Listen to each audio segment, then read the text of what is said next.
Ahí está. Así retomamos. Entonces, yo me había armado acá una cosa para mostrarles. Denme un segundito que la busque. Vamos a charlar entonces organizadamente. Voy a intentar escribir en el pizarrón. Ustedes díganme, voy a escribir lo más grande que pueda.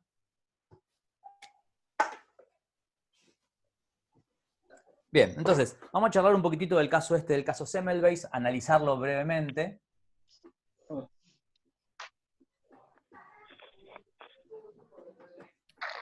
¿Sí? Caso Semmelweis. Entonces, primero que nada, definamos el problema. ¿cuál era el problema? Si tenemos que definirlo concretamente, ¿cuál era el problema? La alta tasa de mortalidad. La alta tasa de mortalidad. A ver si lo podemos... ¿Ese era el problema? ¿Él soluciona la alta tasa de mortalidad? El no poder bajarla quizá a la tasa de mortalidad. No, el de la fiebre puerperal. En la división primera había más alta tasa de mortalidad, decían. Ahí está. Sobre todo en la división primera. El problema, fíjense lo que nos dijo Camila recién, el problema pasa por ahí. O sea, por supuesto que es un problema que se mueran esas mujeres que estaban en esa situación, eso claramente. Pero ese no es el problema que intenta resolver el médico este. Lo que a él le genera, porque digamos, si en las dos salas hubiera habido la misma tasa de mortalidad, el médico lo que hubiera dicho es, bueno, esta es la tasa de mortalidad de esta enfermedad, ¿qué se le va a hacer? ¿Sí? Pero su problema en realidad era otro. Su problema era, ¿cómo puede ser que en estas dos salas, que están una al lado de la otra, en estas se mueran tantas y en estas se mueran el triple? Ese era su problema, dice, porque si hay esa diferencia, significa que hay algo que sí se puede hacer al respecto. ¿Sí? Entonces, es importante que ustedes, cuando estemos ante un problema de este estilo, logren identificar bien el problema. ¿Sí? ¿Sí? Porque a veces uno se lleva por cuestiones más afectivas. O sea, a uno, si se plantean, normalmente pasa con los problemas así biológicos o médicos. Uno dice, claro, sí, el problema es que se muere, es la enfermedad. Bueno, no, está bien. Como problema es un problema la enfermedad. Pero el problema científico que el tipo estaba abordando no es la enfermedad en sí mismo. Es por qué en esta sala se morían más que en esta otra que estaba al lado. A priori no había, no tendría por qué suceder eso. Ese era su problema. ¿Sí? Genial. Sí. Después,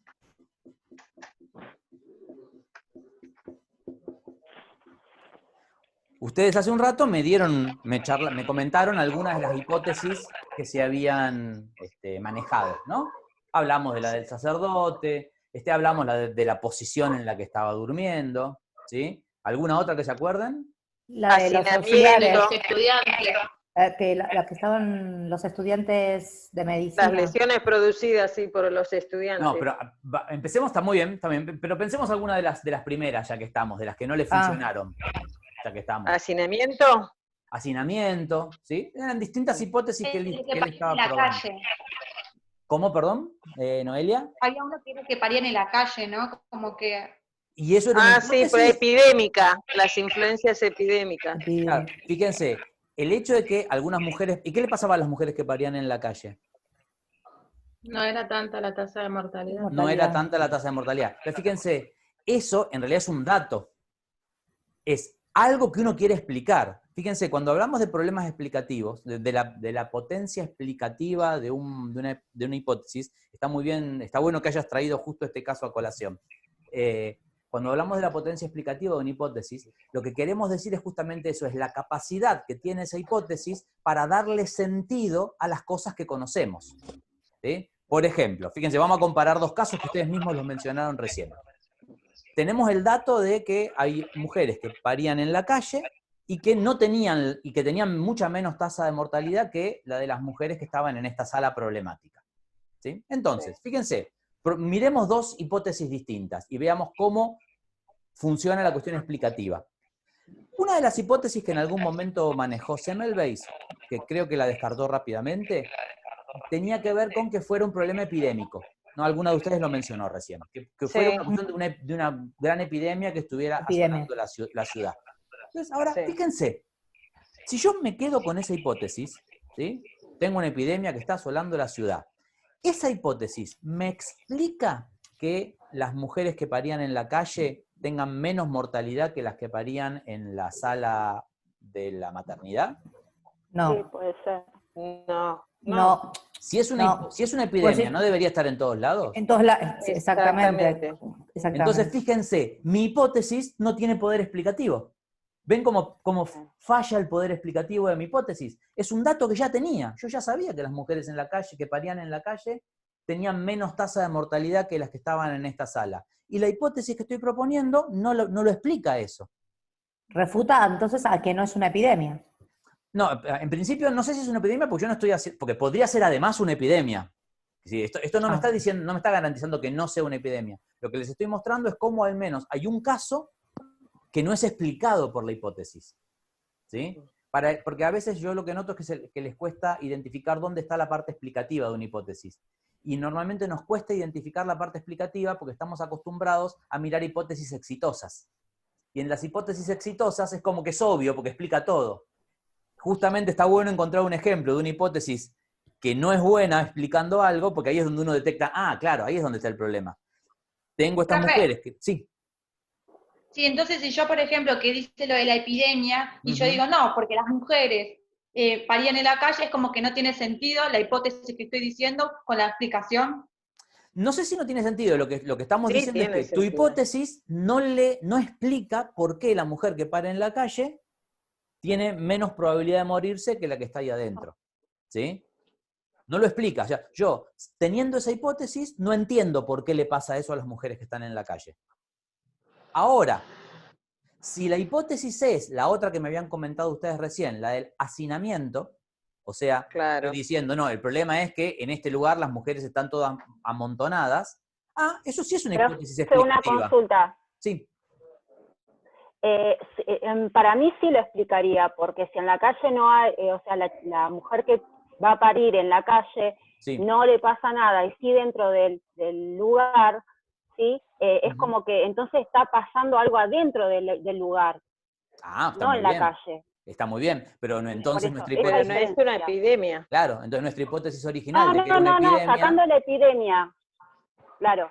No, pues justamente lo que les estaba dando era el ejemplo de cómo uno puede tener una hipótesis y que esa hipótesis no explique algo que yo ya sé que está ocurriendo. Claro. ¿Sí? Entonces, cuando hablamos de la potencia explicativa de una hipótesis, nos referimos a este tipo de cosas justamente, a esto de que tenemos una hipótesis y esa hipótesis tiene que permitir explicar las cosas que ya sabemos. Sabemos que las mujeres en la calle se morían con una tasa inferior a la que ocurría dentro del hospital. La hipótesis de la epidemia no me explica eso. ¿Sí? Ahora, la hipótesis del hacinamiento, la que dice que el problema es que en el hospital estaban mucho más hacinadas, esa sí podría explicarme el problema de la calle, ¿no? Porque yo digo, ok, sí, es claro que la que está en la calle no está hacinada. ¿Sí? Entonces, desde ese punto de vista, es una hipótesis explicativa. ¿Se entiende la idea de explicativo? ¿Sí? Me explica, le da sentido a las cosas que ya tengo. ¿Sí? Bien. Ahora. Pero esa hipótesis del hacinamiento cuando se pone a prueba también es errónea. Muy bien, pero si la pongo a prueba... Porque en la división segunda estaban más hacinados porque no querían ir a la primera. Está muy bien. Pero cuando la pongo a prueba, ¿estoy haciendo la parte predictiva o la parte explicativa? Explicativa. Cuando la pongo a prueba, cuando digo, si cambio la cantidad de, por ejemplo, no sé, supónganse que mi hipótesis era esta del hacinamiento, y digo, bueno, a ver, entonces, pasemos pacientes de esta sala a esta otra para cambiar la cantidad No los pasaban, se hacinaban más en la segunda división porque no querían ir a la división primera porque morían. Sí, por el motivo que fuere, pero uno entonces diría, si fuera cierto el problema del hacinamiento, en esa sala deberían estar peor que en la otra. Entonces, fíjate que estoy haciendo una deducción lógica a partir de mi hipótesis. ¿Se ve? Si hago una deducción lógica a partir de mi hipótesis, entonces estoy usando el aspecto predictivo del problema. Deducción lógica. ¿Sí? Digo, fíjense cómo es la estructura, ¿no? Uso una estructura que se llama condicional. Si es cierto que el problema es el hacinamiento, cuando meta más personas en la otra sala, tendrían que aumentar su tasa de mortalidad. ¿Ven? Ese tipo de formas se llaman condicionales, empiezan con un sí, o con algo parecido a un sí. ¿no? Si pasa tal cosa, entonces tiene que pasar tal otra. ¿Sí? Claro, Cuando uso una estructura de ese estilo, es la parte predictiva. Sí, perdón, Ignacio. Bueno.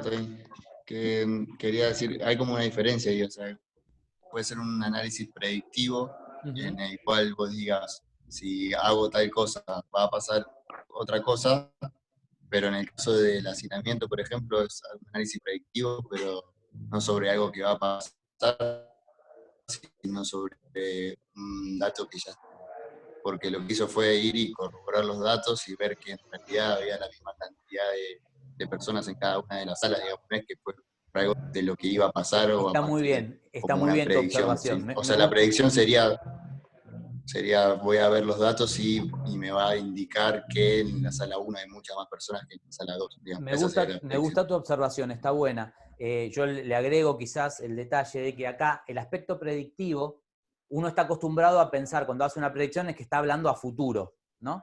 Pero acá le llamamos aspecto predictivo porque tiene que ver con que yo el dato no lo tenía de antemano, no importa que el suceso sea un suceso del pasado, yo no lo tenía. Entonces, cuando hice la predicción y tuve que ir a chequear en el registro, ahí me enteré que en la otra sala, en la práctica, había tanta o más gente que en esta. Pero cuando hice mi predicción la hice sin saber si había más o menos gente. En ese sentido es una predicción, aunque el hecho en sí mismo sea un hecho del pasado. ¿Sí? Por eso hacemos esa diferenciación. Profesor, y de este ejemplo que usted da, ¿cuál es la parte entonces explicativa? ¿De cuál de las hipótesis, por ejemplo? De la hipótesis, bueno, supongamos, sigamos con la del hacinamiento. Bueno, ¿Cuál por sería ejemplo, la parte explicativa? y la del hacinamiento, Para redondear un ejemplo. y la del con todo. hacinamiento me permite explicar las distintas cosas que hemos estado charlando hasta ahora. Me permite explicar, que las mujeres que parían en la calle, por ejemplo, tuvieran menor tasa de mortalidad. Mortalidad que las que parían en el lugar. Eso lo explica bien, porque la que está en la calle no está hacinada. ¿Sí? Ahora, no me explica las otras cosas que estoy viendo. ¿Sí? Si cuando Semmelweis hubiera ido a los registros, lo que nos contaba Ignacio recién, si cuando Semmelweis va a los registros para ver la cantidad de pacientes, hubiera encontrado que efectivamente en la sala 1 había más gente que en la sala 2, ¿sí? Entonces, ahí hubiera hubiera ganado como valor su hipótesis, ¿no? Pero bueno, en este caso no fue así. Fíjense, quiero charlar o comentarles dos cosas. Por un lado, fíjense el tipo de hipótesis que él planteó. Más allá de que nos parezcan hipótesis locas o no sé, la del sacerdote por ahí uno hoy en día no lo hubiera planteado, pero más allá de eso, eran hipótesis que intentaban explicar esa situación que estaba ocurriendo, ¿sí? Y tiene una pregunta que les hago. ¿Por qué, por ejemplo, no planteó que el problema era que el color de las sábanas de una de las salas era distinto al color de las sábanas de la otra?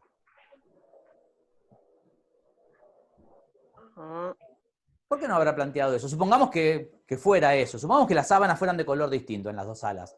Pero, ¿por qué no nos resultaría razonable pensar que eso es una explicación de este problema?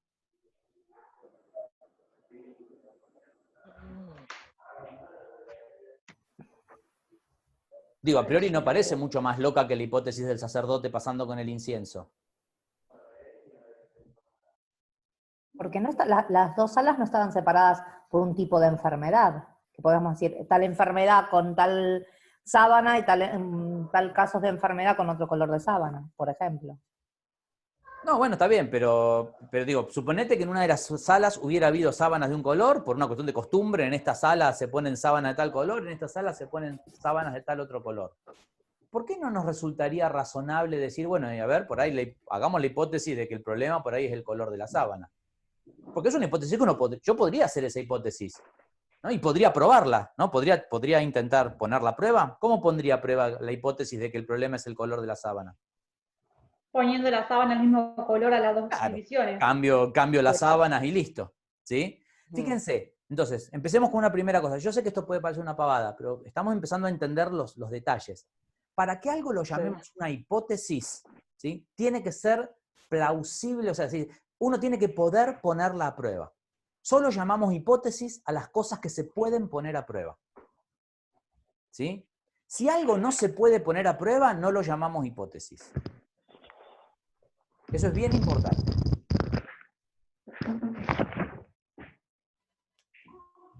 ¿Sí? Entonces, fíjense que uno podría decir, eso es bastante subjetivo, porque algo podría ser hipótesis en un momento histórico y podría no ser hipótesis en otro momento histórico. Y sí, puede ocurrir. Les doy un ejemplo para que se entienda esto que acabo de decir. A ver, yo podría... no sé, yo podría tener la hipótesis de que el motivo por el cual ocurrió determinado evento histórico, me voy a un caso de historia, no de ciencias naturales, pero que el motivo por el cual ocurrió determinado evento histórico tiene que ver con que tal personaje histórico tenía determinada idea sobre, o sea, tenía determinada ambición, y entonces esa ambición lo llevó a hacer esa cosa, ¿no? Esa puede ser una hipótesis. Bueno, así dicha, no parece una buena hipótesis. Porque, ¿cómo hago para saber cuál era? O sea, ¿cómo hago para poner a prueba que el motivo por el cual eso ocurrió es que el tipo ese tenía determinada ambición? ¿Sí? ¿Se entiende? O sea, una cosa, yo puedo tener una idea que intente explicar el problema, ¿sí? Pero no la voy a llamar hipótesis si no tengo la posibilidad de ponerla a prueba. ¿Mm? Ahora, si en algún momento uno me podría decir, no, bueno, pero puede ser puesta a prueba esa hipótesis. Yo podría simplemente, podría decir, mira, ahora no la podemos poner a prueba porque no tenemos los elementos, pero por ahí en algún momento descubrimos, no sé, un cuaderno, un diario personal de esta persona. Y entonces por ahí en ese diario podemos encontrar que él dejó escrito que tenía tal ambición. Ah, bueno, sí, si encuentro el diario personal, entonces podré poner a prueba mi hipótesis. ¿Sí? Se ve esta cosa. En ciencias naturales intentamos, a priori al menos, hablar de cosas que podemos poner a prueba de alguna manera. ¿Sí? A eso lo llamamos hipótesis. ¿Sí? Bien. Por eso es que no pensamos cualquier cosa también. No proponemos la primera idea que se nos viene a la cabeza. Pues si no la vamos a poder contrastar de alguna forma, aunque sea indirecta, pero si no la vamos a poder contrastar de alguna forma, es como que no nos dicen mucho. ¿Sí? Bien. Sí. Y lo de las sábanas. Uh-huh. Lo de las sábanas sí se puede poner a prueba. Por supuesto, lo de las sábanas se puede por más que parezca una hipótesis tonta, es perfectamente posible ponerla a prueba y por lo tanto, como hipótesis cumple todas las características que uno le pide a una hipótesis. Después, probablemente no funcione, digamos, pero, Claro. pero como hipótesis, vale, es posible presentarla como hipótesis, ¿sí? Ahora, cuando yo les decía, fíjense, es posible presentarla como hipótesis, pero probablemente a nosotros no se nos ocurriría decir eso, ¿no? O sea, si a mí me convocan para un comité de personas que tienen que intentar resolver ese problema, probablemente no se me ocurra decir, che, probemos cambiando el color de las sábanas, ¿no? No porque no sea una hipótesis desde el punto de vista formal, sino ¿por qué? Porque probablemente me dé vergüenza decir una cosa así, ¿no? O sea, ¿por qué me daría? ¿Por qué no la propondría? ¿Por qué se les ocurre que podría ser? Y No creo que porque por en el- ciencia por- todo está más ligado a la química, no sé, me parece que un Sí, científico... muy básico. Porque puede parecer muy elemental, o como dice Karina, porque Sí. en general buscamos cosas que estén más relacionadas con los modelos con los que nos manejamos normalmente en ciencias naturales. Y creo que además que por el color de una sábana no se maneja un tipo de enfermedad. Y porque no parece lógico que por el color de la sábana que el color de la sábana impacte. Entonces, fíjense, ¿se acuerdan cuando hace un par de clases hablamos de que una de las visiones deformadas de ciencia, ¿sí? Pensaba o decía básicamente que el científico encara la resolución de un problema de una manera completamente neutral y sin estar influido por ninguna idea previa, ¿no? Fíjense que eso es falso. Porque si fuera cierto, Sí, si yo no estuviera influido por ninguna idea previa, ¿por qué no podría proponer como solución posible que el problema estuviera en el color de las sábanas? Pero yo no la propongo. Por ahí ni siquiera se me ocurre proponerla. ¿Sí? ¿Y por qué? Se me ocurren algunas cosas y no se me ocurren otras, porque yo en realidad llego a un problema con mi cabeza llena de cosas. No estoy vacío cuando llego a ese problema. Entonces, ahí hay un montón de hipótesis, de conocimientos, de cosas, ¿sí? Y ustedes pueden estar diciendo o pueden estar pensando, bueno, pero es obvio, no va a ser un problema con las sábanas. Ok, es cierto, puede parecer completamente ridículo. Pero una cosa que se ve en la historia de la ciencia es que hay momentos históricos en donde algunas hipótesis que podían parecer completamente ridículas, de pronto hay un cambio, en lo que se llama un cambio de paradigma, aparece una nueva forma de interpretar algún fenómeno, y esas hipótesis que con las ideas anteriores parecían completamente ridículas, de pronto aparecen, aparecen buenas, como buenas, ¿sí? Entonces, nada, son cosas que a veces van ocurriendo. O sea, uno en la cabeza tiene un conjunto de hipótesis, un conjunto de ideas, y esas ideas influyen en el tipo de hipótesis que va a proponer. ¿Sí?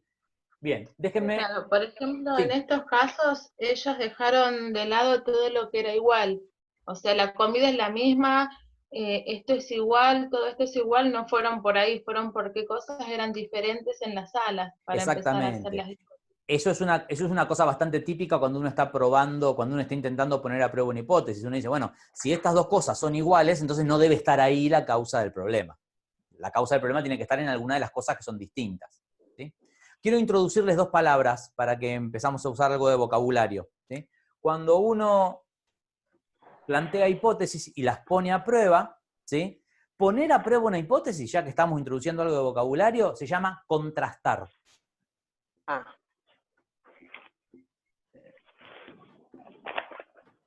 ¿Sí? O sea, cuando queremos poner a prueba una hipótesis, lo que decimos es que estamos contrastando la hipótesis. ¿Sí? Estamos contrastando la hipótesis. Eso es ponerla a prueba. Si cuando la ponemos a prueba, la hipótesis no nos satisface, no se cumple la predicción que esa hipótesis había propuesto, digamos, había hecho, ¿sí? Si no se cumple, decimos que estamos refutando la hipótesis. ¿Sí? Llamamos refutar una hipótesis a este proceso por el cual la ponemos a prueba y resulta que no funciona. Cambiamos las sábanas de color y no cambia la tasa de mortalidad. ¿Sí? Mientras que, si cuando ponemos a prueba la hipótesis resulta que sí funciona, a eso lo llamamos validar.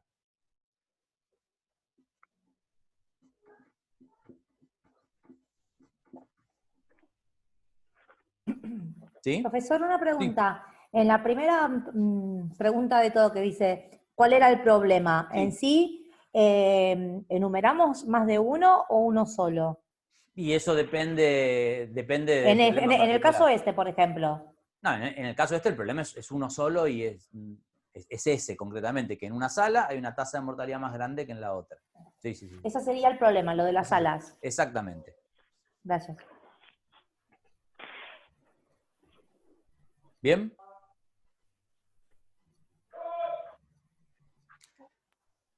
Bueno, entonces, como para ir cerrando esto, después voy a subir en el aula virtual, en el aula de la materia, unas pequeñas preguntas que básicamente les van a preguntar a ustedes si esa hipótesis resuelve el problema, o sea, esta idea de si explica los datos, si se cumplen sus predicciones, ¿sí? Eso sería la operación esta de refutar y validar, ¿no?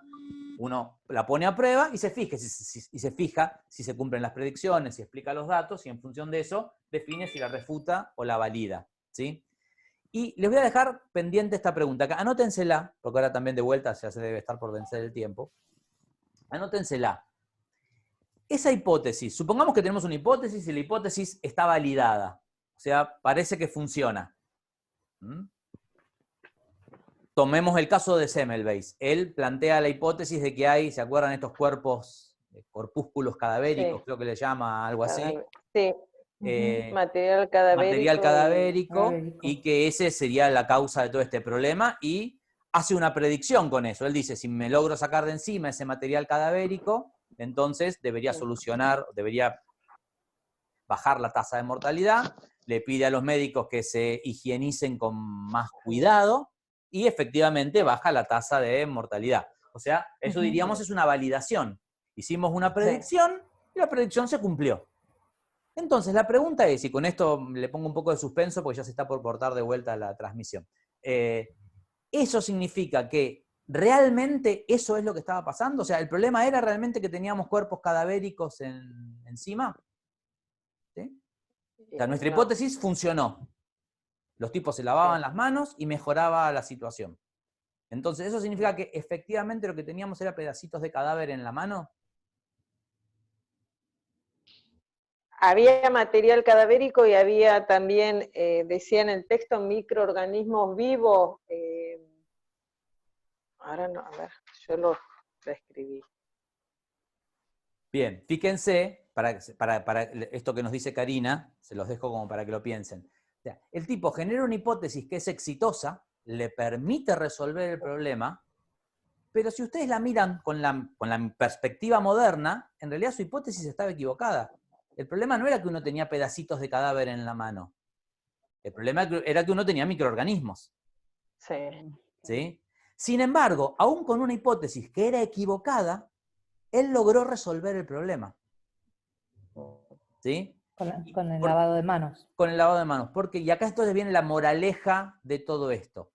Cuando decimos que una hipótesis está validada, o sea, cuando decimos que una hipótesis superó la contrastación, no estamos diciendo que dimos con la verdad verdadera y absoluta. ¿Sí? Por eso acá no le llamamos, no decimos acá que conseguimos la verdad. Usamos otra palabra, le esquivamos a la palabra verdad y ponemos validar. Lo que simplemente quiere decir validar es que la hipótesis generó una predicción y esa predicción se cumplió. Pero eso no me garantiza que eso sea lo verdadero. Simplemente significa que se cumplió. El tipo, asumiendo que había pequeños pedacitos de cadáver en las manos, logró hacer una predicción que solucionó el problema. ¿Sí? Pero si lo miramos desde hoy, 100 y pico de años más tarde, podríamos perfectamente decirle, no, mirá, tu hipótesis estaba equivocado, el problema no son los pedacitos de cadáver que vos podés tener en la mano, el problema son los microorganismos. Que el tipo en 1800 y pico no tenía la menor idea de que existían los microorganismos. Perdón, pero después él no se dio cuenta también que en las sábanas también estaba el tema de la infección y de la enfermedad. En otro lado, después lo decía. No en ese hospital porque lo echaron, pobre. No, pero después cuando cuentan que lo echaron, que no sé qué, y que nadie le daba bola. Después cuenta que en realidad se dio cuenta que hasta en las sábanas, no por el color, claramente, ¿no? Sino era porque se dio cuenta que también en las sábanas podía quedar ese resto. Había algo de contaminación. No solo eran en las manos. Sí. Pero fíjate que eso no le dice en principio que su hipótesis fuera equivocada, porque él podría decir, bueno, son los mismos pedacitos de cadáver que han quedado, digamos, en la sábana. ¿Sí? Sí. Pero a mí lo que me interesa es que les quede esto. En ciencias nunca obtenemos la verdad absoluta de un problema. Lo único que conseguimos es tener una hipótesis que es exitosa, pero que sea exitosa no significa que sea verdadera. ¿Sí? Les doy un ejemplo histórico por ahí más evidente. Cuando conocen el modelo geocéntrico, o sea, el modelo heliocéntrico y el modelo geocéntrico, ustedes saben que en la antigüedad se pensaba que la Tierra era el centro del sistema solar. ¿Sabían eso? Y se pensaba que los planetas, el Sol, todo giraba alrededor de la Tierra. Ese modelo hoy en día sabemos que está equivocado. Y no es así como funciona el sistema solar. Sin embargo, los astrónomos antiguos, por ejemplo los astrónomos egipcios, los astrónomos griegos, ¿sí?, que creían en el sistema geocéntrico, eran capaces de hacer predicciones con mucha exactitud respecto de en qué posición iba a estar determinada estrella en determinado momento del año, dónde iba a estar determinado planeta, cuándo iban a iniciar las estaciones, ¿sí?, cuándo empezaba el verano, cuándo empezaba el invierno. Lo podían predecir con una precisión genial. Entonces, durante 2000 y pico de años, esa hipótesis fue validada. Durante 2000 y pico de años el tipo decía, mirá, tal día, tal hora vas a tener un eclipse de luna. Y vos ibas ese día, a esa hora, y tenías un eclipse de luna. O sea, ellos hacían predicciones y funcionaban. Pero bueno, después de 1600 y pico aparece Copérnico, aparece Galileo, y tenemos un sistema distinto, que es capaz de explicar todas esas cosas y además es capaz de explicar otras. O sea, entendemos que el sistema heliocéntrico es superador respecto del sistema geocéntrico.